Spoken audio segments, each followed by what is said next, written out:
출구 없는 극단 정치, 여기서 문을 열겠습니다. 구교육의 정치비상구 시작합니다. 안녕하십니까, 구교육입니다. 6.3 지방선거 공식 선거운동이 시작됐습니다. 후보들은 유권자들의 표심을 잡기 위해 총력전에 나섰는데요. 오늘 토요일 특별판에서는 김용민 평론가, 정상근 기자와 함께 선거 이모저모 살펴보는 시간 갖도록 하겠습니다. 두 분 안녕하십니까? 안녕하세요. 반갑습니다. 반갑습니다. 야, 저희 네. 셋이 모이니까 더워요. 일단은 굉장히 너무 덥고 뭔가 좀 우량아 클럽 느낌인데 네네. 일단 하나 검증을 좀 해보겠습니다. 예, 예. 우리 김용민 평론가님, 네, 0.1톤 넘으시죠? 안 넘었습니다. 근데 이제 이제 거의 이제 무너질 위기. 무너질 네. 위기세요? 왜요? 그 M 약을 먹은 이후로. 마운자로 예, 처음 예, 계시군요. 그렇습니다. 네. 전에 W 맞다가 M으로 했더니 많이 줄고 있어요, 진짜. 아, 정말요? 예. 효과가 있는 모양이네요. M의 효과가 상당합니다. 그럼 네. 얼마나 이렇게 감량을 하신 거예요? 이게 거의 그 국민의힘 의석수하고 연동이 되고 있어요. 아직 그 저지선은 있네요. 예, 아직은 100석을 넘어 있어요. 네네네. 개헌 저지선. 좀 있으면 이제 붕괴가 되겠네요, 이제. 아닌 게 아니고 지금 와이셔츠 보기 좀 약간 헐렁해 보이는 느낌인데. 헐렁합니다. 네. 헐렁해요. 예. 그리고 가끔씩 아내가 딴 남자가 들어온 줄 알았다. 그런 그거는 얘기를. 집에 안 들어가셔서 그런가요? 아니 이유가 우리 있잖아요. 정 기자님 같은 경우에는 죄송한 말씀입니다만 몸무게가 네네. 저희랑 비슷하게 나가는 거죠. 그러니까 0.1톤 클럽 가입돼 있으신 거죠. 저는 이제 민주당 쪽에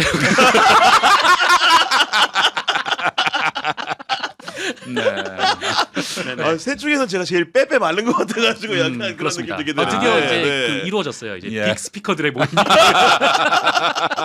야, 뭔가 근데 제가 걱정되는 거는 저희 셋이 이렇게 썸네일 만들면은 악용의 소지도 없지 않다 이런 생각이 좀 드는데 이것들이 예. 뚱뚱한 것들이 말이야 네. 정신 건강도 좋지 못해 혹시 이런 얘기 할까봐 제가 걱정은 좀 되거든요 지금. 이거 네. 별 말씀도 하세요. 괜찮겠죠? 40년을 들어왔는데요. 네. 뭐. 우리 정상근 기자에 대해서 여러분들이 많이 사랑하시는데 이분의 아주 숨겨진 비밀이 있습니다. 어떤 거죠? 대한민국의 대리운전기사협회 홍보대사예요. 대리운전 기사협회 홍보대사요? 예. 아니, 그럼 어쩌다가 이렇게 되신 왜냐하면 거예요? 마지막 술자리에서 마지막에 대리를 부르는 사람이 음. 우리 정상근 기자예요. 그게 아주 옛날 얘기인데 그 술을 먹다가 제가 옛날에는 술 좀 잘 먹었어요. 네. 최대 주량이요. 그러니까 같이 이제 술을 먹으면 이제 다들 네. 이제 가실 때가 됐잖아요. 네. 그럴 때 뭐 어떻게 의식이 없는데 네. 제가 이제 대리를 부르고 대리로 보내고 야 그런 거였구나. 포인트는 내가 먹고 그렇게 10번 모아서 나는 한번 공짜로 가고. 야 그러니까 이 동네에서 식이었죠. 평론하시는 분들이 술 한번 먹어본 다음에 우리 네. 정 기자님의 행태를 보면서 이분은 대리기사협회 홍보이사다, 홍보대사다 이런 판단을 하신 거네 그러니까. 네, 우리 레거시 미디어계, 뉴 미디어계 또 언론계도 그래도 좌파 우파가 있지 않습니까? 통틀어서 가장 주량이 강한. 근데 센. 그거 진짜 네. 옛날 얘기고 예. 옛날에는 이제 술 먹는 아마였는데 야 혹시 그 실례가 안 되면 네. 주량이 어느 정도 되시는 거예요? 지금은 웬만하면 이제 한 병 이상 안 먹으려고 하고요. 근데 이제 한참 30대까지만 해도 이제 앉으면 5병 먹었죠. 소주. 네, 소주만. 병은 센데. 3병에서 한 5병 네. 정도. 네. 오. 근데 그렇게 먹어도 이렇게 제가 이렇게 술을 이렇게 잘 먹는다고 말씀을 못 드리는 게 다음 날 고생을 좀 많이 해요. 그 숙취 당시에는 해소가 안 된다. 네, 정신이 굉장히 온전한데 그 다음 날 숙취 해소가 잘 안 돼가지고 어디서 자, 이렇게 술 잘 먹는다는 얘기는 안 합니다. 우리가 이름을 알만한 그 평론가, 인플루언서들하고도 술을 많이 마셨을 텐데 나만큼 주량이 세다 하는 분 꼽아보신다면. 나만큼 주량이 세다. 아니 그래도 먹어보다 보면 이분은 만만치 않게 드신다, 만만치 않게 먹는다 이런 느낌 오는 사람도 있잖아요. 네. 제가 왜냐면 잘 먹는 사람이랑 술을 잘 안 먹어요. 이게 대리 포인트를 정립할 수가 없기 때문에. 이게 또 차별화 포인트거든요. 아니, 네. 이 말은 굉장히 겸손한 말이고 누구하고도 잘 마시는데 나를 어떻게 만드는 거야? 마지막에 유일하게 남는 사람이 정상근이야. 네. 알겠습니다. 네. 그렇게 하시면 됩니다. 그런 일들이 있었다는 것들 우리 시청자 여러분들 잘 알아주시고. 에피소드 하나만 좀 말씀드리면 어. 우리 예전에 이제 민동기 선배와 어. 같이 이제 술을 한잔 하다가 네. 대리를 태워 보냈는데 네. 동기 선배가 차를 잃어버렸습니다. 아니 어떻게 대리를 기사님이 오셔가지고 분명히 운전해서 가셨을 텐데. 네네. 대리 차를 선생님이 잃어버린다? 운전해서 가셨거든요. 네. 근데 이제 이 형이 워낙 꽐라가 돼 있으니까 구체적으로 어딘지 집을 얘기 안 한 거예요. 아 장소를. 네. 그래서 선생님이 그 동네 근처에 이제 하도 이제 고민하시다가 이 동네에 이제 잘 주차를 할 만한 곳에 잘 주차를 이제 해 놓으셨고 네. 동기 선배는 그냥 일어나서 이제 집에 가셨고. 아 그러니까 어디 있는지를 몰랐다. 다음날 네. 깨가지고 그런 얘기네요. 네. 그렇습니다. 다음 날 이제 경찰이 찾아줬다는 전설 같은 얘기를 좀 네, 시작을 좀 전설 해보게 같은 되는데 예. 오늘 첫 번째 이야기 같은 경우에는 우리 대통령이 이렇게 말했습니다. 국가폭력 피해자 조롱, 독버섯 뿌리 뽑아야 된다. 요즘 보니까 저도 이 말에 굉장히 공감하게 되는데 특히나 스타벅스 코리아에서 5.18 민주화 운동과 그 유가족을 조롱하는 듯한 그런 이벤트를 준비했던 거 아니겠습니까? 예. 네.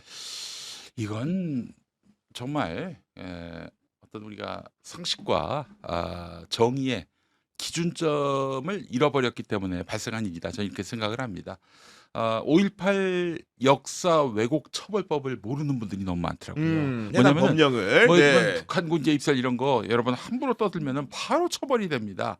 뭐 그런 말을 했다고 말 좀 했다고 뭐 처벌하느냐? 법이 생겼어요. 법이 생겼고 시행되고 있어요. 마찬가지로 이 국가폭력에 의한 또 얼마나 비극적인 사건이었습니까? 이런 일들과 관련해서 조롱하거나 비하하거나 그래서 지금 그 일로 인해서 여전히 아픔을 안고 사시는 분들에게 또 한 번 상처를 입히는 이런 행위는 국가 공권력, 국가 공동체 차원에서 반드시 책임을 물어야 할 일이고 그래서 저는 이제 입법이 필요하다고 봅니다. 입법이 필요하다 추가적으로. 네, 왜냐면은 현행법 같은 경우에는 5.18 민주화 운동 자체에 대해서 허위 사실을 유포하면 형사처벌할 수 있게 돼 있는데 지금 유족이라든가 관련자의 명예를 훼손한 부분에 대해서는 이 법령으로 처벌을 할 수 있냐 없냐 경찰도 고심 중인 것 같더라고요. 그러니까 네. 확실하게 이번 기회에 법을 그렇지. 바꿔가지고 예.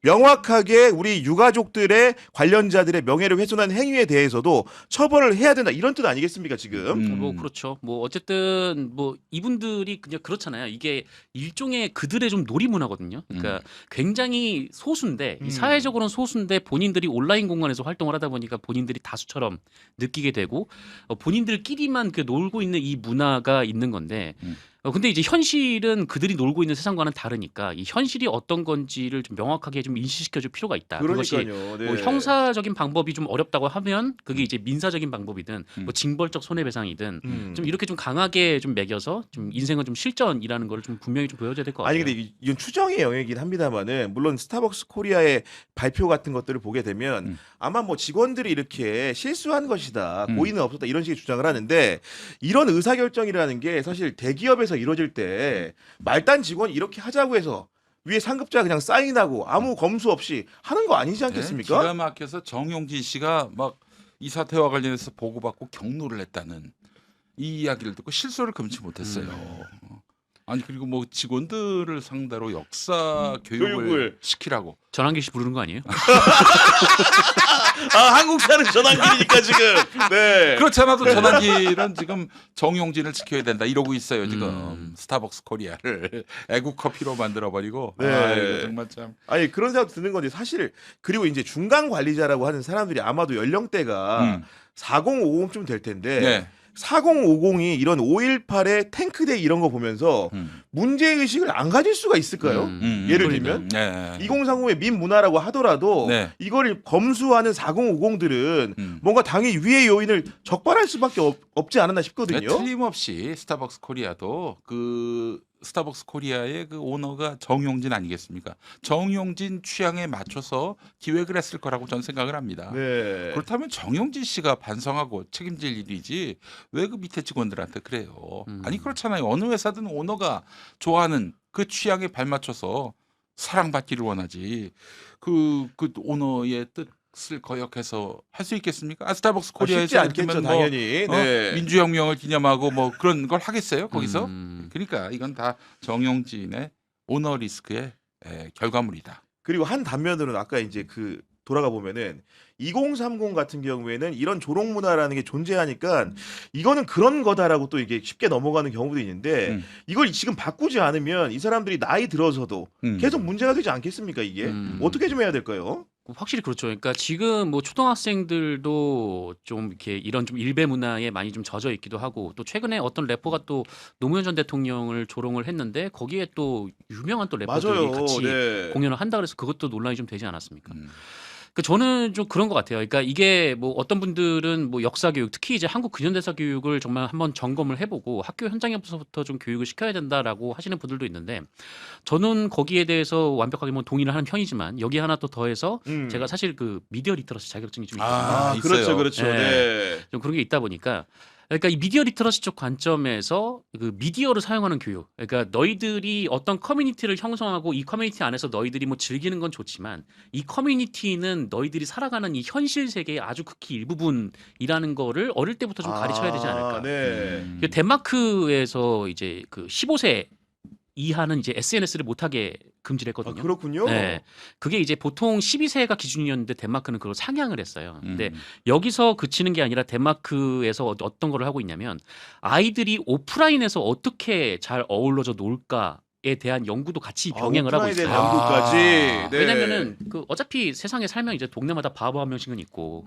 근데 그 바보는 혼자 있으니까 아무런 말도 못 해왔는데 그게 이제 인터넷이 생기면서 바보들의 커뮤니티가 모여지고 그러니까 거기서 이제 시끄럽게 떠들기 시작하는 거죠. 맞습니다. 근데 그게 또 재밌으니까 사람들이 또 달라붙고 그러다 보니 하지만 이제 정작 오프라인에 가면은 정말 다양한 사람들이 있다 보니까 또 그런 좀 극단적인 얘기가 쉽게 안 나오는. 그러니까 오프라인에서 다 이렇게 학생들이 좀 어울려 놀게 하고 좀 그런 방법도 좀 우리가 좀 많이 좀 연구를 해야 되지 않을까. 그러니까 네. 그런 부분들에 대한 연구나 적용도 필요할 것 같고 어쨌든 간에 이 스타벅스 사건이라는 것이 비단 기업의 문제에 그치지 않고 선거 쟁점화가 돼가지고 선거판을 뒤흔드는 변수로도 진화하고 있다 이런 생각이 좀 드는 건데 어쨌든 간에 이번 주부터 공식적으로 선거운동 기간이 시작이 됐습니다. 네. 뭐 여러 것들이 있는데 일단 우리 평론가님 보기에는 이번 6.3 지방선거의 가장 중요한 시대 정신은 어떤 거라고 생각하십니까? 저는 내란 청산이라고 생각을 합니다. 이게 내란 청산은 꼭 내란 가담자만이 아니라 내란이 가능한 나라라는 게 얼마나 위협적입니까? 우리 공동체에게.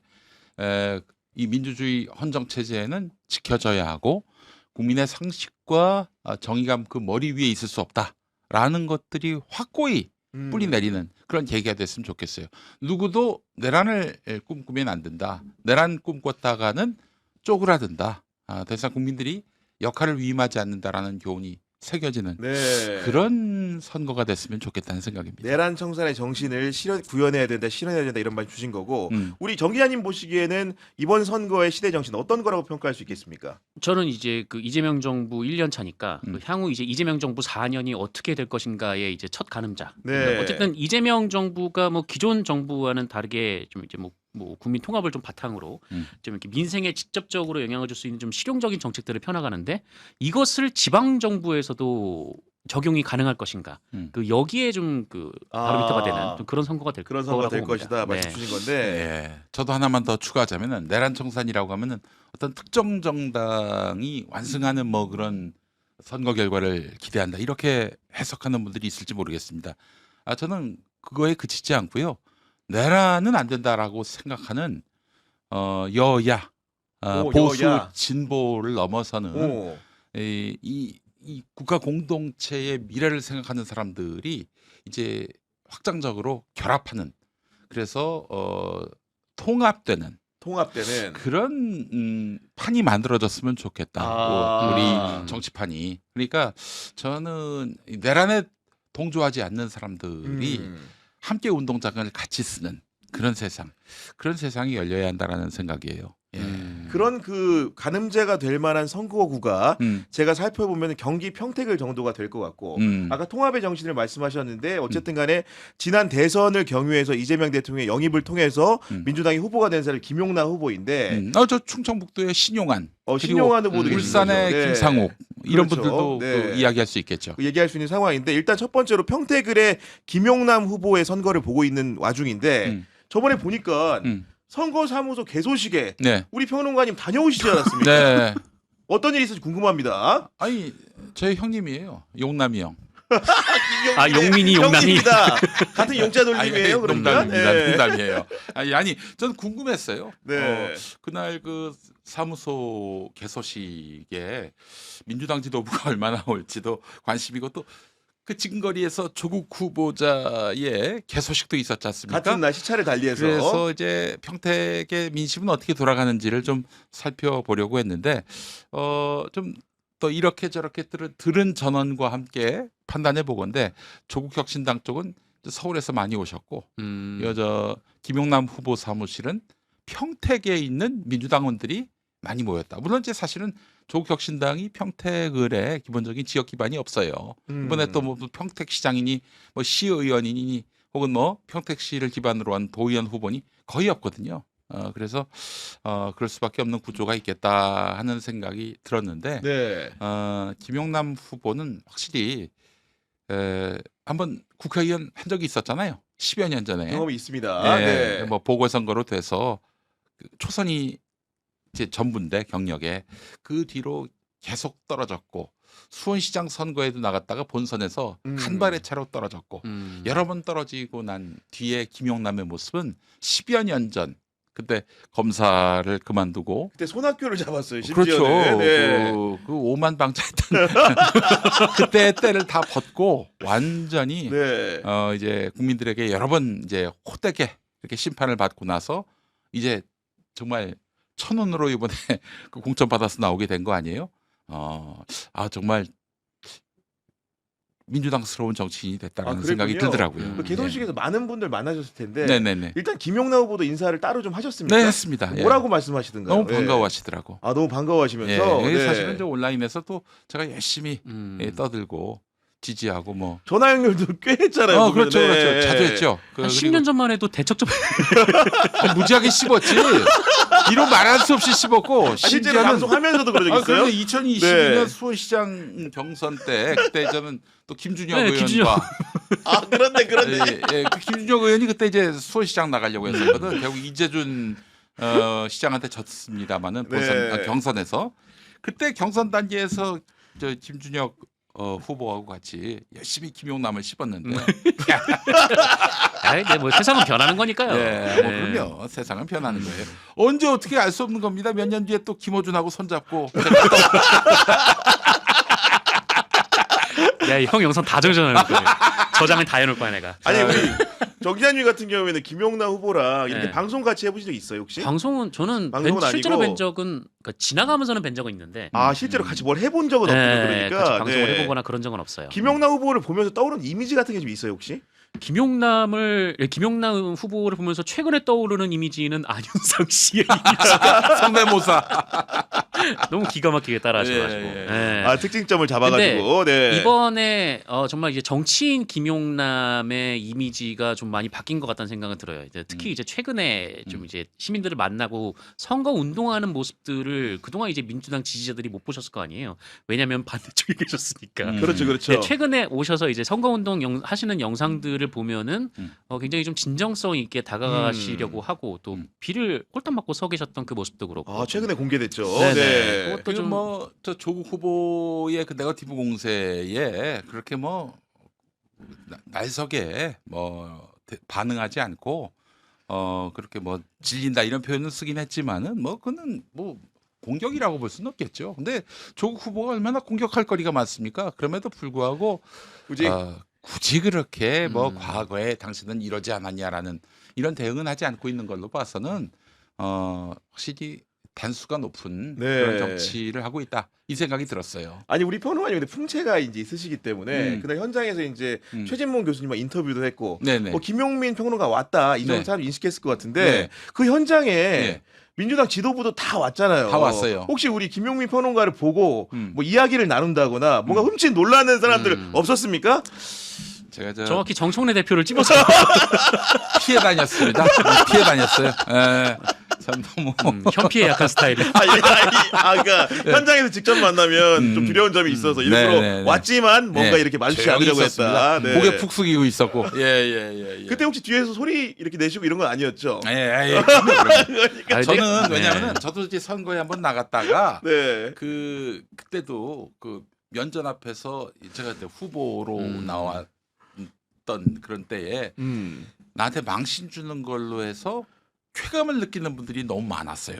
또 아, 언론 공개적인 장소에서 그렇지 예. 언론들도 막 그때 김용민 씹느라고 경쟁을 벌이고 있는 그런 때였는데 그 면전 앞에서 이렇게 막그 망신 주고 비난하고 이런 일들을 많이 당하다 보니까 그 사실은 뭐 한동훈 후보 뭐 제가 지지할 일이 없는 그런 분들도 어디 가서 그 정말 수모당하고 이러는 거 보면은 남의 얘기 같지가 않았어. 아, 그래서 나는 공개적인 장소에 이렇게 당하는 거 아이, 보면 옛날 생각이 나버리는구나. 뒤에서 네. SNS로 막 이러는 거는 그게 더해.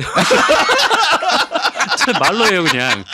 아니, 공개적으로 떳떳하게 사나이답게 예. 이런 걸 사람들 원할 수도 있어요. 아니 근데 오히려. 예. 후보 입장에서는 거기서 맞대응 할 수도 없잖아요. 그렇게 뭐 그냥 질러댈 수는 없는 거 아니야 상대방한테 그 게다가 또 유권자면은 그러니까 후보가 됐을 때는 정말 갑을 병정 점점점점 마지막에 뭔 줄 아십니까?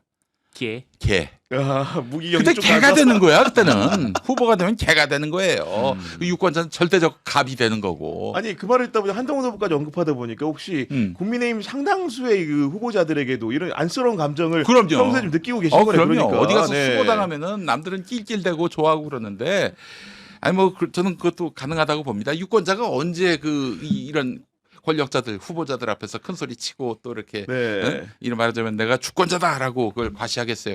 그런데 또 제가 그 후보자 입장이 돼봐서 그렇게 비난당하고 수모당하고 그냥 모욕당하고 그런 거 보면은 그게 유쾌하진 않아요, 사실은. 그렇군요. 네.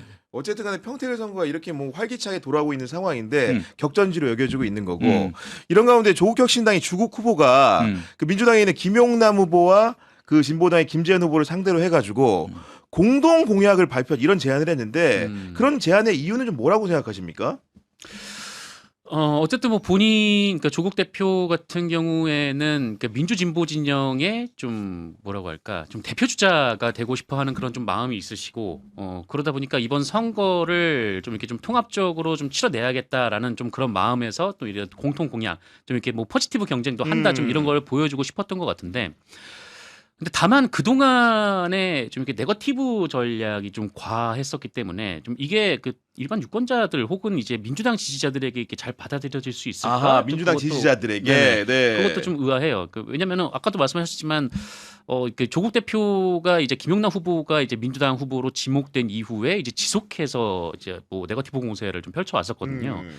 그러다 보니까 좀 아무래도 좀 양측 사이에 좀 골이 좀 깊어졌고 그게 이제 조국 대표에게도 굉장히 좀 안 좋지 않았을까라는 생각이 한편에서 듭니다. 근데 이제 공동 공약을 제안을 한다는 것은 뭔가 정책적으로 같은 방향으로 가자는 얘기이기도 하고 그 얘기는 굳이 이제 해석을 더 깊이 해보면 혹시 단일화를 일부 염두에 두고 이런 걸 하는 게 아닌가라는 생각도 드는 거고 물론 후보 스스로는 지금 단일화 논의가 없다라고 주장을 하고 있지만 그렇기 때문에 결국 많은 분들이 보수 후보들이 단일화가 될 경우에 범진보 진영도 논의를 해야 되지 않느냐 이런 식의 지금 말을 꺼낸 상황인데 정말로 평택을 지역의 단일화라는 게 우리 평론가님은 필요하다고 생각을 하십니까? 아유, 불필요하고요. 아니 세상에 단일화는 2등하고 3등이 하는 거 아닙니까? 1등하고 2등이 단일화하는 경우는 내가 그래도 그 정치를 들여다본 지 꽤 됐는데 네. 처음 보는 것 같아요. 게다가 또 3등이 뭐 바짝 붙은 1, 2등과 바짝 붙은 것도 아니고 격차를 벌리고 있기 때문에 1등과는 오차범위 바뀐데 대개의 여론조사가 이거는 터무니없는 얘기고 그거는 2등이 1등을 딛고 자기가 후보가 되려고 하는 뭐 그 마음 때문일 거라고 저는 보는데 아니 근데 우리 저 정상 기자도 얘기했지만은 그렇게 실컷 네거티브를 구사해 놓고 이제 와가지고 무슨 원팀을 얘기하고 어처구니가 없습니다 정말. 그냥 그거는 아무거나 막 던지는 예능에서 그런 거 있잖아요. 아무거나 막 던져서 하나만 웃겨라, 하나만 터져라. 그 전략 같은데 진정성이 없고요. 그리고 기본적으로 김용남 후보만으로도 승리가 승리할 수 가능하다. 있다. 예. 네. 그리고 선거가 이제 보름도 안 남았고요. 이제 이 방송 나가는 시점까지 하면은 이제 열흘 정도 남은 건데 이 판세를 바꾸기 쉽지 않아요. 어쨌든 김용남 후보 본인이 이제 단일화 의사가 없다라고 얘기를 했기 때문에 아마 단일화를 기대를 하고 이런 제안을 던진 것 같진 않고 그렇다면 이제 두 가지 아까 처음에 제가 좀 말씀드렸던 이제 좀 선의로 해석하면은 뭐 어쨌든 그 민주진보 진영의 좀 대표 좀 큰 어른 같은 느낌으로 이제 민주당 표를 흡수하고 싶은 마음이 있었을 수도 있고 그런데 좀 이렇게 좀 나쁘게 좀 해석을 하면은 혹시 공통 공약 얘기를 하면서 검찰 개혁 이슈를 좀 부각시키려고 하는 아하. 건가라는 좀 그런 생각도 한편에서는 좀 들게 했거든요. 근데 워낙 그쪽에서 이제 조국혁신당의 공세가 좀 이어지다 보니까 혹시 그 지점을 좀 파고들기 위함인가라는 생각도 네. 한편에서 들더라고요. 아니 이제 무슨 좀 김용남 후보를 뭐 정치 검찰의 아이콘으로 만들려고 애를 쓰는데 그 양반 검사 그만둔 지 십수년 전이 그만뒀어요. 오래됐고 또 검사의 그 때를 다 벗었어요, 이 양반은. 그래서 지금 아무리 그 검사로 이제 그 김용남의 이미지를 더 씌우려고 해도 그거는 좀 터무니없는 얘기고요. 도리어 검사 다음이라는 건 뭡니까? 상대방을 보험주자로 낙인 찍어가지고 막 몰아세우고 공격적으로 나오는 근데 건데 그렇게 안 하고 있잖아요. 그 지금 김용남의 과거를 하나하나 다 파묘해서 완전히 무슨 범죄자처럼 만드는 당이 조국혁신당이란 말이에요. 그래서 지금 조국혁신당의 온갖 형태의 어떤 네. 정치적 네거티브는 별로 먹히지도 않고 있고 도리어 조국 후보의 이미지만 망가뜨리고 있다라고 저는 보고 싶습니다. 그리고 최근에 그 평택을 단일화를 음.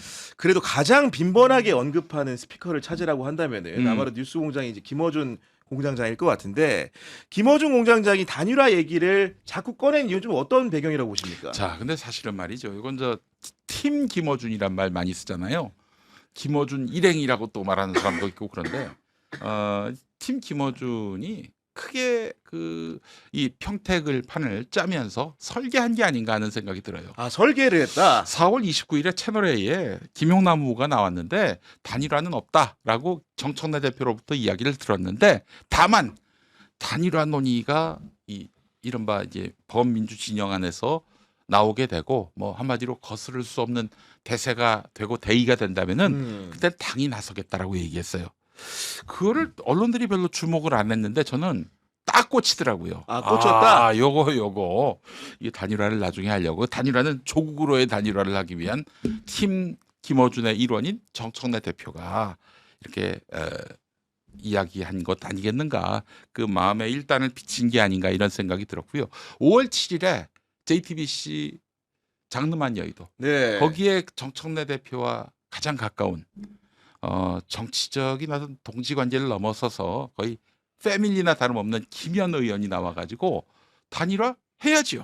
이런 말을 했고요. 단일화 조국이 지금 앞서고 있는 것 아닌가요? 이런 얘기했단 말이죠. 그래서 그때 정영진 씨가 얼마나 놀랐습니까? 네.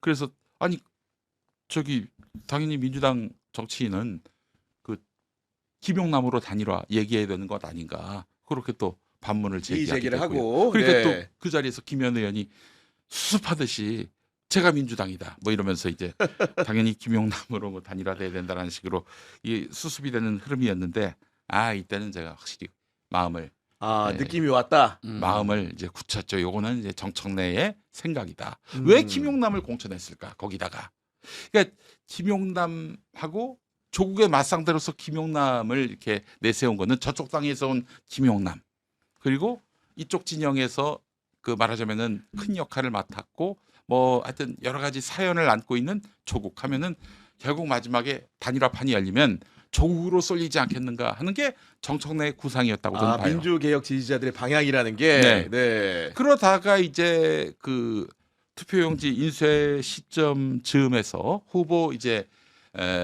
선거운동이 시작될 무렵에 5월 18일부터 19일 양일간에 걸쳐서 김어준 총수가 그런 얘기를 하는 거예요. 황교안과 유이동이 단일화되면은 그러면 여기는 앉아서 당하는 꼴이 된다. 유이동으로 결국 단일화될 텐데 유이동이 결국 당선되는 흐름으로 갈 것이다. 대비하고 있느냐. 19일에는 정청래 불러다 놓고 그렇게 얘기했고 18일은 여론조사 결과를 갖고 박시영, 이택수 이 두 분 앉혀놓고 그렇게 또 본인의 그런 염려와 걱정을 또 늘어놓고 요거 그리고 이제 유시민 활용점정이 됐죠 지금. 유시민을 딱 불러다 놓고 유시민으로 하여금 조국을 지지해야 한다. 또 이렇게 얘기를 한 거 보니까 이 나름대로 시나리오가 있었구나. 그런 생각을 하게 되는 겁니다. 아니 근데 약간 그 반대로 좀 생각을 좀 해보면 정청래 대표 같은 경우 어쨌든 간에 명목상으로 그 김용남 후보의 후원 회장도 맡았고 그 지도부가 사실 재보궐선거 같은 판에는 음. 전체가 가서 이렇게 지지해주는 경우가 많지는 않은데 네. 모양새상으로는 그런 모습을 또 취했기 때문에 정청래 대표가 그리고 단일화 부분도 질문을 했을 때 만반에 대비한다는 워딩이 뽑히긴 했지만 그 과정이 굉장히 매끄럽게 답변이 나온 건 아닌 걸로 보였거든요. 그런 의견에 대해서 좀 어떻게 생각하십니까? 그래서 정청래는 결국은 김용남의 이익을 대변할 수밖에 없지 않느냐 이런 말씀인데 네. 아니 그게 무슨 강제력 구속력이 있습니까? 단일화해서 조국 밀어주면 끝인데 이거 뭐 의미 없어요. 그거는 의미 없다고 보고 근데 그 김용남 후보도 좀 읽고 있는 것 같아요. 이거 심상치 않다. 아, 이런 분위기를. 그래서 한 말이 뭡니까? 후보가 거부하면은 못한다 단일화. 아하, 아예 선을 그어버린 거다. 여기서 잠시 제 얘기해도 됩니까? 아, 당연하죠. 네. 2012년 김용민 막말 파문으로 수놓았던 19대 총선 당시에 악몽. 예, 악몽. 그때 이제 김용민이가 이제 그 사퇴하라 이 압박을 받았습니다. 이미 후보 등록이 끝났고 선거 운동이 시작됐는데 아, 그렇죠. 예. 네. 그때 이용득 최고위원 한국노총위원장했던 그분이 저한테 전화 와가지고 막 거치는 소리로 사퇴하라고 막 아, 이렇게. 목소리 높이면서. 그럼요. 네. 물론 다행히 제가 전화를 받지 않고 저하고 같이 다니는 분이 전화를 받아가지고 그분이 전 줄 알았나 봐요. 막 열심히 또 얘기하셨다고 하더라고. 또 강금실 전 장관도 저한테 전화해서 아, 그래요? 후보 사퇴하고 민주당 지지 선언을 하라. 야. 그랬고 그 이제 선거일로부터 그 전주 일요일 오후에 그 박용진 대변인이 이제 그 브리핑 나가면서 김용민 후보를 출당하기로 했다. 그렇게까지 말을 했군요. 이제 네. 하기로 했다가 그때 이제 문재인 그 총선 후보였죠 그때는 그 양반이 이제 박용진 씨한테 전화해서 발표하지 말라고. 김어준 총수가 저 문재인 당시 후보한테 부탁해서 문재인 후보가 가까웠기 때문에 김용민을 박용진, 지켜야 된다. 네. 그렇죠. 뭐 그랬던 것 같아요. 그러니까 한마디로 내가 후보직 안 내놓겠다. 그러면은 당이 쓸 수 있는 카드는 출당밖에 없어요. 야, 그러면 거의 불가능한 그 이 시점에서는 불가능한 시나리오에 가깝네. 그러니까. 네, 그리고 네. 정청래 대표가 지금 본인이 8월에 또 전당대회 나오려고 할 텐데 이 국면에서 당의 이익을 배반하고 김용남 보고 조국에게 양보하라? 불가능합니다. 가능하지 않아요. 그리고 이제 유튜브 세계에 비춰보더라도 김용남 후보의 정체성은 굉장히 다양한 측면이 또 존재하잖아요. 지금 네. 김용남 후보가 뉴 이재명과 결합을 해가지고 지금 전선이 형성됐어요. 이 김용남은 뉴 이재명, 조국은 문어게인. 본인이 붙이신 거 아니에요? 아니 거의 그렇게 됐어요. 다행히 구규현 기자님만 보고 얘기를 해가지고 저는 사실은 좀 아니 우리는 뉴 이재명 아니었나? 무슨 말입니까? 아니, 지금 정 기자가 잘 모르고 있는 것 같은데 한마디도 안 하는 세명 거안 동시 보이세요? 분할로 나가고 있어 지금. 안 나가고 있다고요? 안 본다고 안 나오는 게 아닙니다. 얼굴이 예, 지금. 예. 네. 카메라 샷다 좀 내렸어요. 아, 그런 전선이 지금 형성되고 있다. 그럼요. 아주 김용남 평택을 명확하게 중심으로. 전선이 형성되고 네. 있고 아마 지금 이 전선이 형성되는 것을 정청래 대표는 바라지 않았을 거예요. 참 애매하게 됐습니다 이게 모양새가. 그래서 이번 결과가 아주 굉장히 주목이 될 거예요. 그 만약에 김용남 후보가 이긴다. 3표 차든 뭐 300표 차든 김용남 후보가 만약에 이긴다. 그러면은 정청래 대표는 이게 웃을 수도 없고 울 수도 없고 아마 그런 상황이 되지 않겠는가. 근데 하는 만약에 생각이 이제 듭니다. 정청래 대표가 이제 조국 후보에게 양보하기 위해 단일화에 판을 깔아주려고 했으면 김용남 후보는 아니었을 것 같다는 생각이 들어요. 워낙 이제 김용남 후보는 인지도도 높고 맞아요. 또 정치 경험도 네. 많기 때문에 아까 말씀하셨듯이 이제 김용남 후보가 거부하면 사실 당에서 어떻게 강제할 수 있는 방법은 없거든요. 이제 끝났어요. 21일 그 선거운동 시작과 함께 하려면 김용남을 예. 주저칠 길이 없어 이제. 게다가 지금 계속해서 이제 단일화 얘기를 하시는 분들도 있기는 합니다만 그 유이동 후보와 이제 황교안 후보가 단일화를 하면은 여기도 단일화 필요성이 생길 수도 있겠다라고 하시는 분들이 있기는 하지만 사실 그것도 그렇지 않은 게 그렇게 큰 파괴력을 보이진 않고 있어요. 둘이 합쳤을 때. 네, 물론 이제 네. 황교안 후보가 생각보다 많이 나오고 있긴 하지만 그냥 산술적으로 뭐 몇 더하기 몇은 몇 뭐 이렇게 계산을 해도 그렇게 엄청난 파괴력이 아니고 그것은 또 한편으로는 그 김용남 후보가 오히려 이제 김재현 후보와의 단일화 논의에 착수를 맞아요. 할 가능성은 맞습니다. 있지만 네. 조국 후보랑은 착수를 할 필요는 없는 그런 수치이거든요. 네. 그 정치에서 이런 법칙이 있습니다. 1 더하기 1이 2가 아니다. 아, 그렇죠. 예. 네. 1 더하기 1이 1이거나 0. 몇일 가능성도 있어요. 확 내려갈 수도 있다. 그럼요. 네. 그렇기 때문에 뭐 예를 들면은 지금 산술적으로 양 후보가 합치면 그 후보의 그 시너지가 뭐 폭발할 것이다. 혹은 뭐 최소한 이 두 후보의 그 결합했을 때 그 수치가 1 더하기 1이 2가 될 수도 있다. 이렇게만 보면 안 되는 거예요. 그러니까요. 네. 네. 그러니까 힘을 못 받는 거죠. 그러니까 황교안 유이동 황교안 단일화가 그렇게 힘을 못 받다 보니까 지금 이제 단일화 논의가 잘 안 되는 거고. 이렇게 단일화, 그러니까 김용남 후보, 뭐 조국 후보가 단일화 뭐 협상을 하게 되면은 어떻게 될지 모르겠지만 일단 뭐 오자 구도로 가게 되면 김용남 후보 입장에서는 조국 후보와 조국 혁신당의 어떤 비판과 공격에도 그냥 대응을 하지 않으면 그냥 그대로 저는 쭉 간다라고 봅니다. 네. 그 저기 부산 북갑도 그래요. 박민식 플러스 한동훈 그 합쳤을 경우에 합친 후보에게 1 더하기 1 온전하게 안 가는 거죠. 2가 아니라 네. 60%만 그대로 간다는 거예요. 그 지지자들의 60%만. 감정 자체가 굉장히 골이 깊잖아요. 예. 예를 들면 김용남 후보와 조국 후보의 지지자들의 감정이 이미 깊은 거고 음. 부산 북갑의 경우에도 음. 박민식 후보의 지지자들과 한동훈 후보의 지지자들이 굉장히 이질적인 요인이 있기 때문에 네. 합친다고 하면 좋아하는 사람도 일부 있겠지만 싫어하는 사람도 극렬하게 많을 겁니다. 아마도. 네, 그래서 네. 이제 60%만 그 시너지가 난다 이런 얘기를 합니다. 그 합쳤을 경우에 네. 마찬가지로 지금 조국혁신당이 정말 단일화가 우리의 살 길이다라고 생각했다면 그동안 김용남 후보를 그런 식으로 대접하면 안 되죠. 그런 말씀 주신 거고. 너는 이방인이야. 이 무슨 저기 유대인도 아니고 말이죠. 너는 이방인이기 때문에 우리 가족이 아니야. 우리 민주진영의 대표성을 띌 수 없어. 네. 이렇게 나왔단 말이에요. 될 일도 안 됩니다. 갑자기 이거는. 궁금한 게 네. 이번 지방선거도 이렇게 김용남 후보를 어떻게 보면은 많이 이렇게 옹호하고 두둔해 주시는데 네. 지난번 수원시장 선거할 때 가장 심하게 해본 말이 뭔지 갑자기 궁금해요. 아 그때 네. 그 보좌관 문제 때문에 이번에 또 이제 한 번 더 얘기 보좌진이 나왔던 그렇죠. 네. 나왔는데 이제 뭐 그런 면도 있었지만은 이분이 사회적 약자를 위해서 애써왔던 측면도 있고요. 변호사로서 또 네. 검사로 있을 때도 정의 실현을 위해서 애썼던 측면도 있고 그래서 사람은 좀 다양하게 볼 필요가 있지 않겠나 하는 생각을 아니, 왠지 그 시장님 이번에 말씀은 그런데 왜 그랬냐는 거죠. 근데 왜냐면은 제가 왠지 오늘 방송 이후에 그때 영상이 공개될 것 같아서 하는 얘기예요. 지금 제가 제가 성숙했습니다. 미리 이실 고 하시라고 판을 깔아드리는 거예요. 지금 성숙했어요. 제가 지금. 인격적으로 많이 발전했습니다. 네. 아니 그리고 김용남 후보 하면은 네. 여러 프로그램 중에서도 매부 이슈에서 굉장히 많이 이렇게 본인의 인지를 올렸는데 네.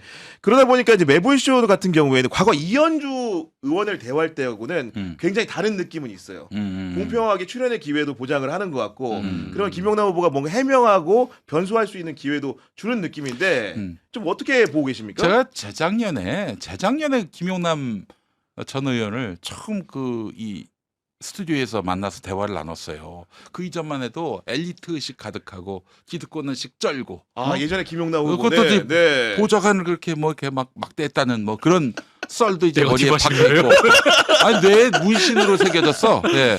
그랬는데 만났는데 너무 이 양반이 유머러스하고 그리고 뭐랄까 검사 때를 다 벗었어요. 달라졌구나. 그 얘기 나누다 네. 보니까 내가 10년 동안 계속 떨어지다 보니까 사람이 바뀌었다. 그 얘기하더라고. 그래서 이 10년의 기간 동안에 사람이 여러 번 떨어지다 보니까 일단 국민 무서운 줄 알아. 유권자 무서운 줄 알아요. 이것만 해도 이 양반이 정치할 자격은 네. 갖췄구나 하는 그런 생각이 들었습니다. 그래서 다시 한번 여쭙습니다. 근데 네. 가장 심하게 했던 말이 어떤 겁니까? 지금 머릿속에 다 지워져. 그래서 왜 그랬냐고. 네. 왜 그랬냐고. 제가 인격적으로 덜 돼서 그런 거예요. 네. 알겠습니다. 그리고 사실은 제가 한번 떨어져 본 사람으로서 느끼는 건데 낙선의 고통이 말이죠. 가족이 죽었을 때 고통하고 비슷하다고 그 정도의 네, 그럼요. 큰 정신적 충격이다. 그럼요. 저 형님은 특히 그랬을 겁니다. 네. 근데 이제 뭐 하여튼 제가 떨어지고 나서 뭐 사실 제가 정치를 지망했거나 뭐 앞으로 뭐 나한테 권력을 좀 위임해 주십사 이게 간절했던 사람은 아니어서 그 한 1년 있다가 이제 지역위원장직을 내놓고 탈당까지 했어요.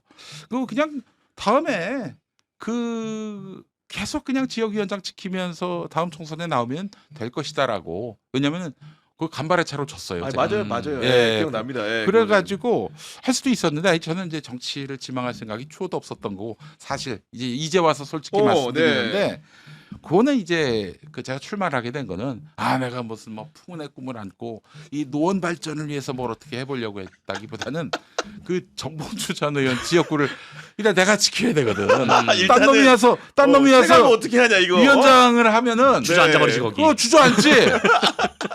그래서 이제 정봉주 씨하고 저 부끄러운 얘기지만은 일단 나오면 그래서 사면복권 되든지 뭐 하여튼 해서 다음 총선이 오면 나는 이제 안 나가는 걸로. 안 나가는 걸로. 혹시 정봉주 전 의원이 못 믿어서 각서 같은 강요는 안 했어요? 아예 그런 건 안 했어요. 네, 그런 건 안 했고. 네. 하여튼 뭐 저는 이제 그만뒀는데 그만뒀고 다음 총선 때 그 저를 이겼던 그 후보가 떨어졌잖아요. 네네. 그 후보한테 이제 축 낙선해서 화환을 보냈던. 정말 그때 이제 손석희 사장이 굉장히 큰 비판을 가했죠. 그랬죠. 네. 그걸 본 제 아내가 저한테 문자를 보내왔습니다. 부끄럽다고. 그래서 아니 남편이 밖에 나가가지고 무슨 짓을 하건 간에 가족은 응원을 해줘야지. 그럴 거면 손석희한테 가! 제가 이렇게 문자를 보내고 한 20일 동안 집에 안 들어갔습니다. 네. 그래서 이제 올 때마다 새롭다고 느끼시는군요. 그러니까 이렇게 자주 이렇게 가출하고 이러시기 때문에. 그 용민이 형한테 이제 네. 그 정치를 희화하지 말라라고 일갈한 사람이 딱 세상에 두 명 있는데 예. 하나가 이제 손석희 대표, 손석희 대표. 한 네. 명은 이제 오창석 이사장. 아니 오창석 이사장은 왜 또 이렇게 그때 근엄한 말을 전한 겁니까? 국민의힘인가 그때 정당이 거기에 맞아. 이제 입당했다가 탈당했던 적이 그렇죠. 쫓겨났던 적이 있어요. 기억나요. 1년 예. 있다가 그때는 이제 자유한국당이었는데 네, 자유한국당. 자유한국당 입당했다가 이제 8시간 만에 제명이 됐습니다. 예. 그 뉴스가 많이 됐었죠. 뉴스가 많이 됐어요. 그날 이재용 회장이 구속이 됐어요.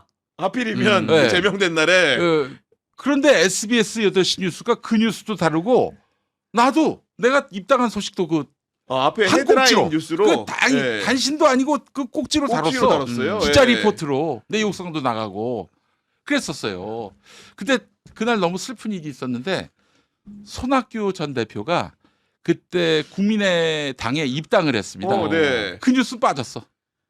우리 김용민 제명 때문에 네. 손학규 입당한 게 빠졌다. 예, 그래서 네. 이제 손학규 국무총리 징크스, 손학규 징크스, 예, 그게 또 거기서 발동이 됐던 것이죠. 네. 그런데 그 뉴스와 함께 우리 오창석 씨가 정치를 희화화한다. 네, 일갈했죠. 해가지고 제가 정말로 이제 우리 김용민 평론가 얘기 듣다 보면은 한편에 무슨 영화 같은 데 사실이라는 게 놀랍다는 그러니까요. 그런 느낌을 좀 받게 됩니다. 8시간 동안 저 SNS에다 정말 열심히 근데 이제 황교안 전 총리가 자유한국당 대선 후보로 나갈 가능성이 있었거든요. 그때 대행이었지 대통령 대행이었으니까 그때 황교안 전도사 나도 전도사인데 같이 출마해서 방언 배틀도 하고 그렇게 한번 해보자고 경선에서 당내 만나서. 경선에서 네. 한번 해보자고 그랬던 기억이 납니다. 네. 어쨌든 간에 그랬더니 거기다 정치를 희화화한다고. 이게 들어보니까 희화한 게 맞아요. 네, 희화했어요. 그건 네. 맞아. 그때 일도 반성하신 거고 혹시? 아니 왜 반성을 합니까? 웃기려고 들어간 건데. 그러니까 나는 뭐 이제 와서 농담입니다. 갑자기 네. 저 개그를 하다가 다큐로 바뀌는데 나는 그렇게 해서 희화화하지 않으면 안 되는 그런 시츄에이션이었어요. 왜냐면은 항상 선거 때마다 김용민의 한마디 가지고 조선일보 등 보수 언론이 맞아요. 뭐 그렇게 그걸 갖고 이제 뭐 푸닥거리를 했단 말이죠. 그러니까 그 꼭 이겨야 될 그 2017년 대선 때 또 김용민이를 갖고 뭐 민주당 출신이다 해가지고 또 뭘 써먹을 것 같아가지고 아예 그냥 자유한국당에 들어가가지고 그러니까, 네. 웃음거리가 되는 걸로 해보자 해서 이제 그때 들어갔지. 오, 진짜 이번 선거의 특징 중에 하나가 제가 하나 꼽자면 김용민의 악몽이 없어요. 김용민의 네. 악몽이 없다. 아니야 얼마 전에 조선일보가 썼어요? 그거? 내 유튜브에서 저기 우리 김태형 소장님하고 그거는 토크한 이제 내용. 그 형님이 직접 하신 말이고, 그러니까 누군가 이제 뭐 민주당의 정치인이 뭔가 좀 말을 좀 거칠게 했거나 네. 안 좋게 하면은 항상 김용민의 악몽이라는 수식어가 따라붙거든요. 그러니까 제목을 뽑을 때 우리 편집 기자님들이 네. 제목 아니면은 김용민의 하여튼 기사 내용도 악몽을 있고. 떠올리면서 그뭐 신문을 네. 그렇다 치고 TV 뉴스에서 항상 제 필름이 나와요. 그러면 지나가다 사람 만나면 김 목사님 TV에서 많이 봤어요. 이러면. 그러는데 이게 좀 너무 그 민주당이 미안하고 난 탈당을 해서 더 이상 정치인이 아닌데도 항상 내가 소환이 되니까 그래서 어느 순간에는 이거 뭔가 좀 이 언론사 특히 방송사에다가 이걸 좀 제동을 걸 방법이 없을까 생각하다가 내가 나오면은 출연료를 내는 걸로. 이름만 나와도 이름만 나오고 필름도 나오도 내가 음. 출연료를 청구할 수 있도록 한번 실험적으로 소송을 한번 걸어보면 어떨까? 불법 추심 아니에요? 이름도 나왔다고. 네. 어쨌든 유쾌하게 지금 대화가 진행되고 있는데 네. 그 이재명 정부 출범 후에 이제 치러진 처음 전국 선거다 보니까 네.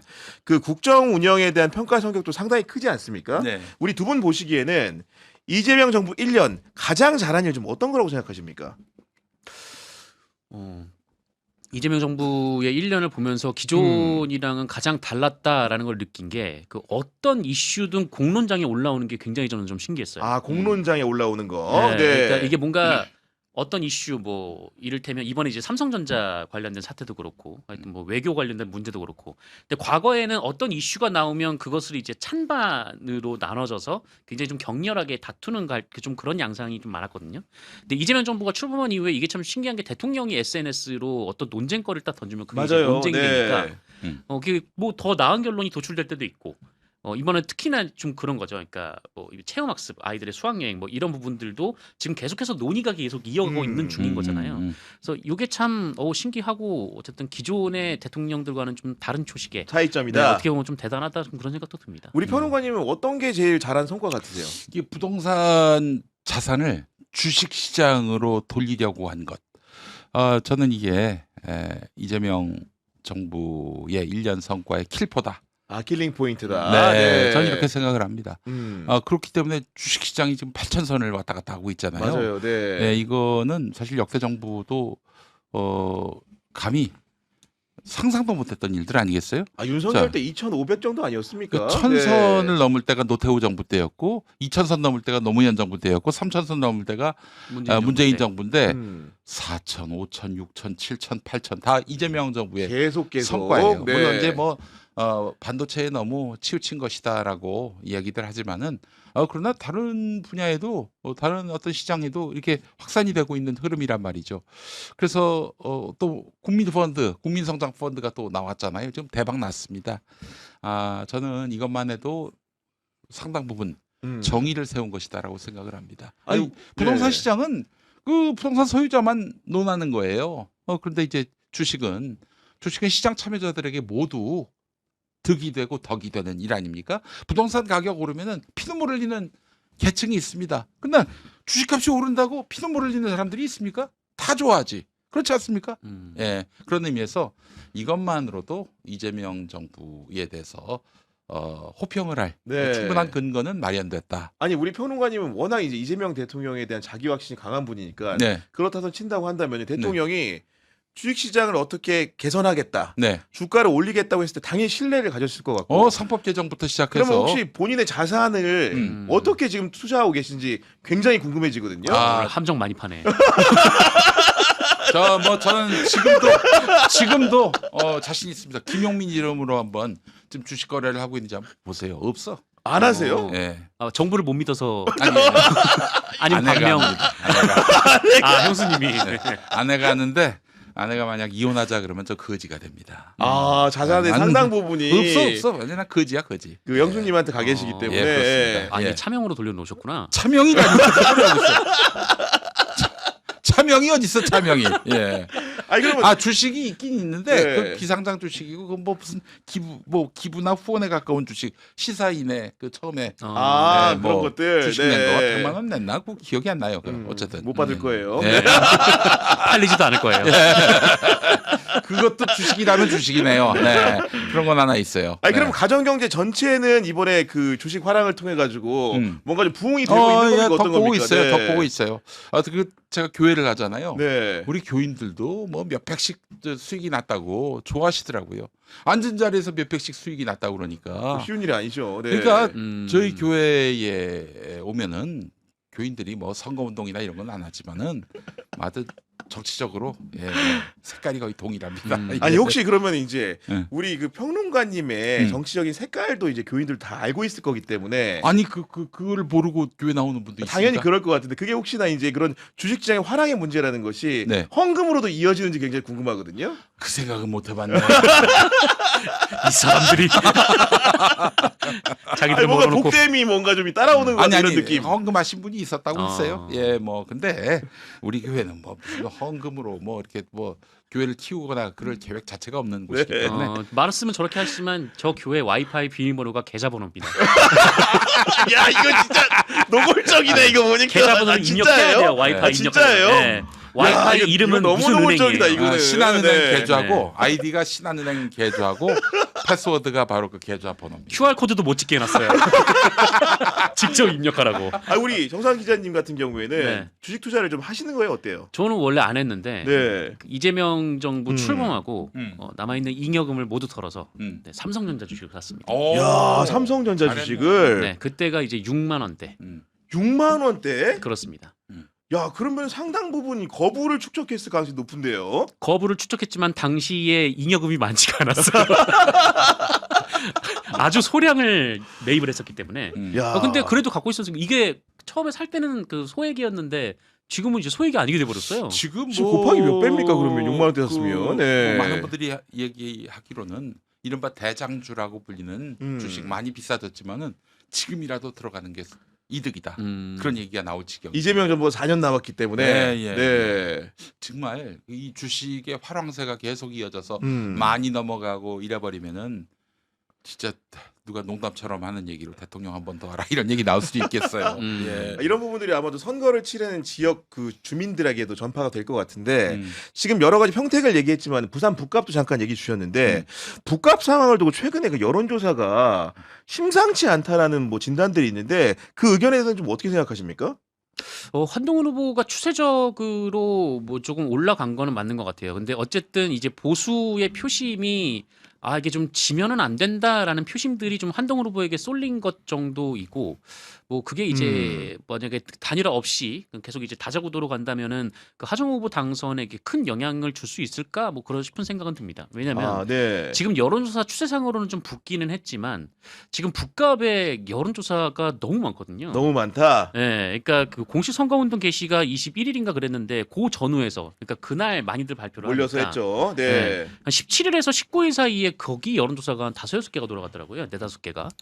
그러니까 야, 그 지역 주민들이 정말 뭐 특히 이제 하정우 후보가 굉장히 높게 올라갔던 여론조사 같은 경우에는 문항수 자체도 굉장히 많았었어요. 아 문항수도 많았고. 네, 문항이 한 20개 정도 되니까 그러니까 초반에 이제 듣고 있다가 이거 도저히 안 되겠다 싶어서 끊으신 분들도 있었을 테고. 한 샘플을 하려면 5분 10분 붙잡고 있어야 되잖아요. 전화 면접이니까요. 그런 네. 분들이 그 불과 10에서 20% 응답률이 응답률. 네. 네, 그게 모든 여론을 다 제대로 반영하고 있는 건지는 모르겠는데 제가 오랜 기간 동안 별의별 연구를 많이 했습니다. 그러니까 많이 하셨잖아요. 네, 뭐 선거와 관련해서 지면은 이기면 그래도 뭐 남들처럼 똑같이 살지만 지면은 수사 대상 그리고 해고 대상 뭐 항상 그렇게 되다 보니까 선거 결과에 굉장히 민감했어요.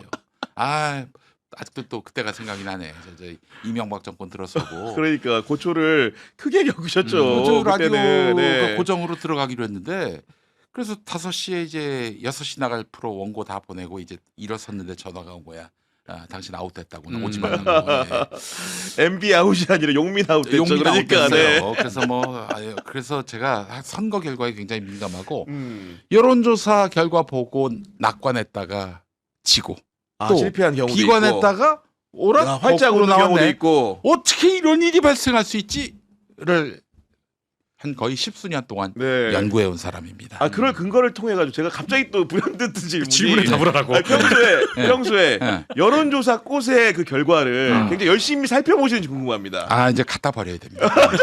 또 그랬어요. 아예 그 그래서 정도까지. 트럭으로 갖다 줘도 버려야 돼요. 이거 쇼츠 뽑을 거지 이거. 이거 우리는 안 뽑을 건데. 아니 근데 이거는 지금. 내 얘기가 아니라 부산 경남 지역에 계신 민주당 정치인들이 하는 얘기예요. 그래요? 지난 2024년 그 22대 총선 때 부산 경남에서 이긴다. 막 그런 여론조사 꼬치를 통해 나왔거든요. 해운대도 이긴다. 저기 사하도 이긴다. 다 졌어. 아유, 저 보세요. 서울에도 안규경이 이긴다. 유삼영이 이긴다. 다 졌어, 다. 저기 지금 이 자막 앞에, 나오고 네, 있어요. 경향 자막에 TV에 네. 제작진의 의견과는 상당히 다름을 밝혀드린다고 예, 이렇게 예. 혹시- 자막이 하나 나오고 있는데 아니, 지금. 네, 공간이 다르다 그러면은 네, 공간이 좀 여론조사 괜찮으시면 여론조사 꽃이 저 신빙성 있다 이런 얘기로 들릴 수 있으니까 무관하다. 제작진의 입장과 무관하다. 이게 무관하다. 옳은 네. 우리 혹시- 정상근 네. 기자님도 무관하다. 네. 네, 공간이 좀 있으면 제 이름도 좀 경향 TV와 정상근의 의견과는 무관하다 같이. 아니 근데 이제 왜 그러냐면은 이 하우스 이펙트라고 다 아실 거예요. 김어준 좋아하고 민주 진영에 속한 분이고 이런 분들은 열심히 답하지. 근데 보수 쪽은 아예 그냥 끊어버리는 거예요. 요즘에는 심지어 보수 커뮤니티에서는 야 여론조사 꽃에 응답하면은 그러면은 그 이용당하는 거다. 걔네들 신뢰성을 떨어뜨리기 위해서 아예 답을 하지 말아라. 그냥 바로 끊어라. 그런 여론조사. 식의 상황도 있기 때문에. 예, 네. 그래서 일단 여론조사 꽃은 저는 전혀 고려하지 않습니다. 도리어 가장 그 보수 쪽이 많이 표집되고 진보 쪽이 덜 표집되는 그런 여론조사가 선거에는 도움이 된다. 뭐 이런 생각을 오히려 갖고 있어요. 그 네. 방어감을 갖기 위해서라도 안 나오는 조사를 위주로 잘 살펴야 된다. 그리고 이제 네. 사실은 지금처럼 이재명 대통령 지지율이 높고 내란 때문에 보수 정당 지지한다라는 게 상당히 좀 부끄러운 이런 분위기 속에서는 전통적으로 보수 정당이 많이 당선되는 곳에서는 플러스 10 또는 플러스 5 정도 상대편. 잘 나와도 빼고 봐야 된다. 그렇죠. 네. 예. 저쪽이 못 나오는 건 높게 봐야 된다. 네. 자 이제부터 여러분 선거 결과를 미리 예측을 해드립니다. 김용민이 많이 맞을 거예요. 다시 한번 와서 체크하세요. 네네. 그냥 메모장을 붙여놓고 좋습니다. 네, 바로 김용민이가 지금 우리가 기록 들어갑니다. 지금. 김용민이가 5월 네. 23일에 예측한 거 맞는지 틀리는지 한번 점검해볼 목적으로. 완벽 예언. 예. 네. 광역단체장의 경우 민주당이 질만한 곳은 경북하고 전북 정도. 경북하고 전북 진다. 네. 네. 나머지는 다 그럼 14대 2라는 거죠. 현재로서는. 숫자를 표현을 하면. 네. 그런 거고. 경북은 뭐 좀 죄송하지만 오중기 후보한테는 미안하지만 열심히 하고 계시지만 쉽지 않고. 쉽지 않고 음. 전북은 지금 김관영 지사에 대한 동정심 이런 것들이 불붙고 있어요. 지금. 지표에도 나타나는 거고. 네, 나머지는 네. 뭐 이미 결론이 나왔다. 이렇게 그렇군요. 좀 보고요. 예. 네. 궁금하신데 말씀하시죠. 예를 들면 재보선 같은 경우에는 결국은 이제 민주당이 대부분 갖고 있던 데기 때문에 민주당 유리한 게 맞는데 지금 격전지라는 것이 결국은 아까 말했던 북갑. 일단 북갑은 좀 어떻게 예측하십니까? 이거 뭐 하정 후보가 됩니다. 하정우 되는 거고. 네. 그 평택을은 누가 되는 겁니까? 아이고 뭐 김영남 후보가 됩니다. 그럼 별로 안 물어봐도 됐을 것 같은데. 그러니까 좀 뭔가 의외의 결과 이런 것들 우리가 지금 원하는 거 아니 지금 여러분 우리 저 여론조사 결과 쭉 보시잖아요. 예, 이렇게 여러 번 수없이 많이 돌린 여론조사 결과가 잘 배반하지 않아요. 네. 그렇군요. 예. 네. 어쨌든 저희가 다음 달에 확인차 다시 한번 모시겠다는 말씀을 드리는 건데. 부릅니까? 다시 불러서 알겠습니다. 왜냐하면 예. 공정한 심판은 받으셔야 되니까 예. 일단은 그렇게 말씀드리는 건데. 네. 뒤에서 이제 앉아서 손 들고 계시면 되죠 뭐. 예. 네. 아니 근데 그 하정우 후보에 대해서 일부인이 걱정하는 시선들도 솔직히 있는 게 사실이잖아요. 네네네. 예를 들면 워낙 이렇게 정치가 초입인데다가 네. 그 한동훈 후보 진영이 워낙 스피커들이 많아가지고 공중전도 잘하고 지상전도 보면은 우르르 이제 팬덤이 형성돼 있다 보니까 위세가 있다 보니까 이 분위기라는 게 북갑이 심상치 않다 이런 진단을 하는 거에 대해서는 어떻게 평가하십니까? 전국 단위 선거가 아닌데 이게 무슨 소용이 있어요? 그렇지 않습니다. 지금 하정우 후보가 이제 언론 노출이 좀 적은데 저는 잘하는 거라고 봅니다. 잘하는 거다. 네. 왜냐하면 이제 부산 북구갑 같은 경우에는 뭐 신도시 같은 게 아니니까 약간 좀 구도심이 좀 많고 네. 이런 곳은 이제 직접 좀 다니면서 마주치는 게 좋지. 예. 그 저쪽에서 이제 한동훈 후보가 뭐라고 한다고 거기서 대거리를 반응하고 한동훈 대 하정우의 그 구도가 좀 고착화되기 때문에 오히려 더 불리해요. 그러니까 저쪽에서는 떠들건 말건 이제 놔두고 하정우 후보는 이제 지역을 계속 돌아다니는 게 훨씬 더 잘하는 선거운동이 아닌가 싶어요. 조용하게. 네. 네. 그 지금 지역구에서는 어떤 평판이 있냐면은 그 미숙함 이런 것들이 순수함으로 보여요. 귀여워. 순수한 기성 정치인 같지 않다. 그게 다 이재명 이펙트지. 이재명 이펙트로. 이재명 네. 대통령의 이미지가 더 씌워졌기 때문에 그런 거예요. 네, 그건 무난하게 이깁니다. 예. 그리고 지금 또 여론조사 격차를 보니까 다시 벌어지는 양상이야. 예.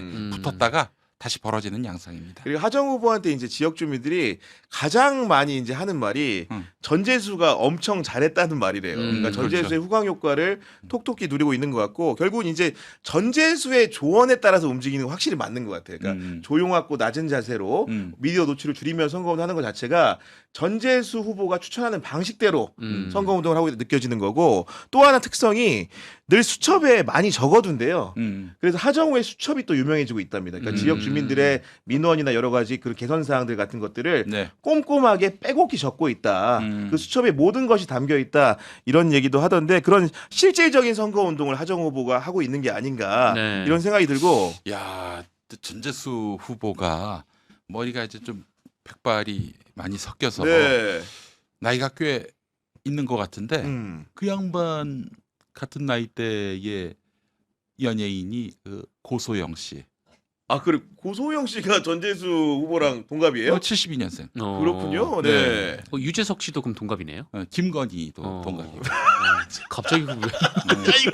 그 어디 배용준 네. 그리고 장동건 다 또래 아니세요? 그 하나는 우상이도? 이제 그보다 2살 아래. 네, 74년생. 네. 아, 네. 근데 출마는 굉장히 일찍 하셨잖아요. 일찍 했지. 예. 내가 39에 했었어. 야, 40도 되기 전에. 그래서 네. 내가 그래서 일찍 끝났지. 전국적인 인지도 때문에 대선에 나갈까 말까 고민됐었어. 2012년에. 아니 그리고 이제 끝으로 이제 하나 정도만 더 얘기해 보려고 하는데 이번 지방선거가 끝나고 나면 많은 분들이 이제 그 얘기하시기를 그 양당의 이제 지도부 관련된 선거들이 있을 거다. 네. 특히 민주당 같은 경우 확정적으로 네. 8월 전당대회가 있는 상황인데 이번 전당대회에서 두 분이 보시기에 가장 주목해야 될 인물은 누굽니까? 가장 주목해야 될 인물. 저는 일단 민주당 같은 경우에는 김민석 총리 그리고 송영길 대표. 아, 김송. 네. 그 두 분이 이제 단일화를 할 거예요. 틀림없이. 그래서 송영길 대표가 전 대표가 그 지금 이재명 대통령을 선거 후에 만나서 대통령의 정확한 뜻을 묻겠죠. 제가 당대표 선거 나가는 걸 바라시느냐 아니면 김민석 총리가 나가는 것을 바라시느냐. 그래서 대통령의 뜻을 그렇게 물어보고 나서 본인이 갈지 말지를 고민할 것 같습니다. 그렇군요. 예. 네. 그 정청래 대표는 어떻게든 본인이 나오려고 할 텐데 전북에서 지면은 어려워요. 아까 말씀하신 두 곳 중에 한 곳이었죠, 전북이. 네, 전북. 네. 딴 데서 다 이기더라도 그거는 뭐 이재명 대통령 덕에 된 건데 전북에서 안 되는 건 자기 때문에 안 되는 거거든요. 그렇게 판이 짜여졌어요. 그래서 아마 전북이 정청래가 나오느냐 마느냐 네. 어떤 그런 갈림길이 아닐까. 아, 하는 여기서 생각이 또 갑자기 들고. 제가 궁금한 게 하나 생기는데 음, 우리 정청래 대표는 아까 이제 개소식에서도 일부러 이제 안 만나셨다고 하셨는데 네. 과거의 연은 좀 어떻습니까? 뭐 매우 좋았죠. 매우 어떤 좋은- 정도의 관계였어요, 솔직히? 예. 제가 이런 얘기를 또 하게 됐는데 기억하시겠습니다만은 그때 2015년 때 문재인 당 대표 새정치민주연합 네. 그때 이제 차석 최고위원이 정청래, 수석 그랬군요. 최고위원은 네. 그분이죠. 주승용. 주승용. 주승용. 예. 예. 근데 공갈팜은 기억하실 거예요. 공갈팜은 그래서 그때 공갈이란 말을 써서 그 이제 주승용 최고위원을 그 면전에서 비판을 했던 정청래 대표 네. 막말 논란에 이제 음. 휘말렸단 말이죠. 결국 그 잔상 때문에 나중에 김종인 비상대책위원장 때 공천을 못 받은 거 아니에요? 컷오프가 된 거죠. 근데 저는 그때 정청래 대표가 부당하게 공격을 당하는 면전에서 공격을 당하는 문재인 대표를 지키기 위해서 그렇게 말하자면 주승용의 기세를 꺾기 위해서 그렇게 자기 온몸을 던져서 방어했다. 그렇죠. 문 대표를 네. 위해서. 그런 의미에서 문 대표는 또 그런 정청래 대표에게 그 막 제지를 시키고 뭐 본인이 또 사과하고 그랬단 말이죠. 그건 나라도 저기 정청래를 옹호해야 되는 거 아닌가 했더니 뭐 그래 열심히 SNS에서 아, 당시에 정청래가 뭐 왕성하게 옹호를 했다. 그렇지 뭘 네. 틀린 말을 했냐. 근데 또 당에서는 윤리 심판원을 열어가지고 정청래 징계를 주려고 그래. 더 아하. 광분해가지고 막 광클릭을 했지. 막 그렇게 키보드 워리어처럼 썼지. 정청래한테 전화가 왔어요. 전화가 왔다. 전화가 와서 네. 아이고 의원님 뭐 그렇게 굳이 고마워하지 않으셔도 될 것 같습니다 했더니 아니야 이제 그만해. 절대 도움이 안 돼. 그러니까 도움이 안 되는 거죠.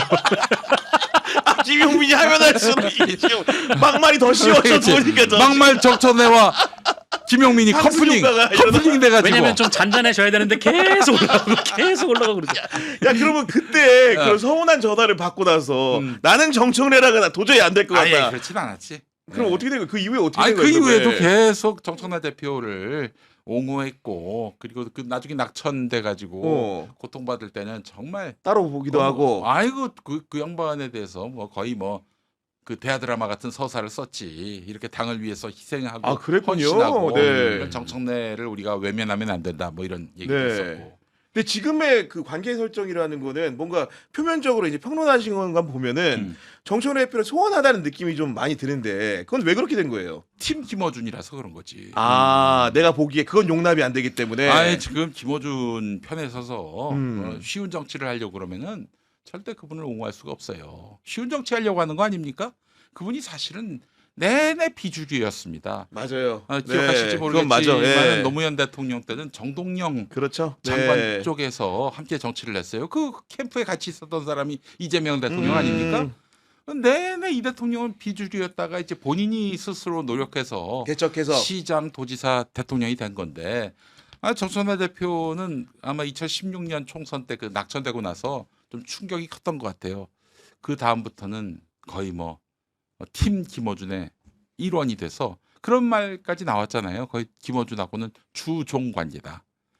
예, 그런 상황이 돼버렸어요. 아 그래서 이제 자연스럽게 멀어진 거지 따로 음. 뭐 이렇게 둘 사이에 음. 그 계기가 될 만한 일이 있어가지고. 아니, 저는 뭐 그건 전혀 정치인들하고 아니군요. 네. 밥을 같이 먹고 뭐 무슨 술은 안 마시지만은 하여튼 뭐 그런 식으로 해서 사적인 인연을 안 만드시는 거 공적으로 잘. 예. 이렇게 뭐 말하자면은 표출하거나 그러진 않아요. 예, 근데 지금 정청래 대표는 정치를 너무 쉽게 하려고 하고 있어요. 그리고 김어준 씨가 끼치고 있는 이런 공적 무대에서 해악이 너무나 크거든요. 근데 이거에 대해서 문제 의식을 갖기는커녕 거기에 편승해서 뭐 딴지가 뭐 민심의 척도라느니 또 그리고 지금 김어준이 그 자기 유튜브를 통해서 공소 취소 거래설이라는 낭설을 유포를 했는데 거기 나가가지고 김어준에게 힘을 실어주고 이런 행태가 과연 합당한 행태인가? 게다가 당대표로서 저는 여전히 조국으로 단일화하기 위해서 지금 기회를 엿보고 있다고 의심해요. 예, 이런 식으로 정청래 대표가 지금 이 시대에 이재명 대통령 성공을 위해서 여당 대표로서의 공적 역할을 제대로 하지 못하고 있고 도리어 김어준과 함께 문 어게인을 위해서 노력하고 있는 것 아닌가 의구심을 갖습니다. 우리 정 기자님은 이번 전당대회에서 가장 포인트가 되는 인물은 좀 누구라고 생각하시는 겁니까? 이번 전당대회에서 가장 포인트가 될 만한 인물. 저도 아무래도 송영길 비슷하게? 대표가 조금 네. 왜냐면은 어쨌든 이제 정청래 대표는 선거 나오실 테고, 그러니까 이번 선거가 뭐 몇 군데 격전지에서는 좀 결과가 달라질 수 있겠지만 전반적으로 기존 선거와 비교했을 때 민주당이 이기는 건 거의 확실해지고 있는 상황 아니겠습니까? 그러면 이 당 대표로서 이제 어쨌든 지방 선거를 끌고 갔던 정청래 대표는 그만큼의 또 힘을 얻는 거고, 그리고 이제 정청래 대표가 이제 다음 선거에 나오는 건 상수처럼 보이고, 근데 김민석 총리도 뭐 당권에 대한 좀 그런 네. 의사를 좀 내비친 바가 있기 때문에 또 이 당권이 이제 차기 총선까지 공천의 영향력을 행사하면 그 대권으로 가는 또 이제 지름길이기 때문에 나오시지 않겠습니까? 근데 그러면 이제 송영길 대표가 나오느냐 안 나오느냐에 따라서 좀 이렇게 그 판이 좀 달리 짜여질 텐데. 근데 송영길 대표가 원래는 이제 좀 안 나올 것 같은 뉘앙스를 하시다가 이제 최근에는 약간 좀 여지를 두는 말씀을 좀 하시더라고요. 또 그렇게 되면은 이제 좀 3파전이 될 테고. 그러니까요. 네. 네. 그렇게 되면은 아무래도 정청래 대표가 좀 유리한 고지에 서겠죠. 그러면 이제 두 분이 단일화를 이제 하느냐 안 하느냐가 또 다른 이제 관전 포인트가 될 텐데. 청와대 정무 기능도 매우 중요하다고 봅니다. 전 지금 굉장히 심각하게 청와대 정무 기능이 지금 걱정된다 조금. 편하게 말씀하셔도 됩니다. 예. 네. 아니 멋있는 표현을 찾다가 잠시 하드가 멈췄습니다. 아니 단어를 고른 걸로 느껴졌어요? 예, 예.